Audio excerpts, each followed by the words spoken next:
Поздравьте все с нами и пойте с ухвалением, идите на поклонение царю всех царей.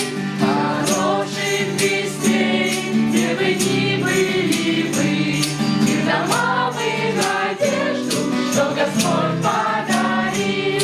Пусть сбудутся все желания, Господь пусть пребудет с вами, пусть светом и чудесами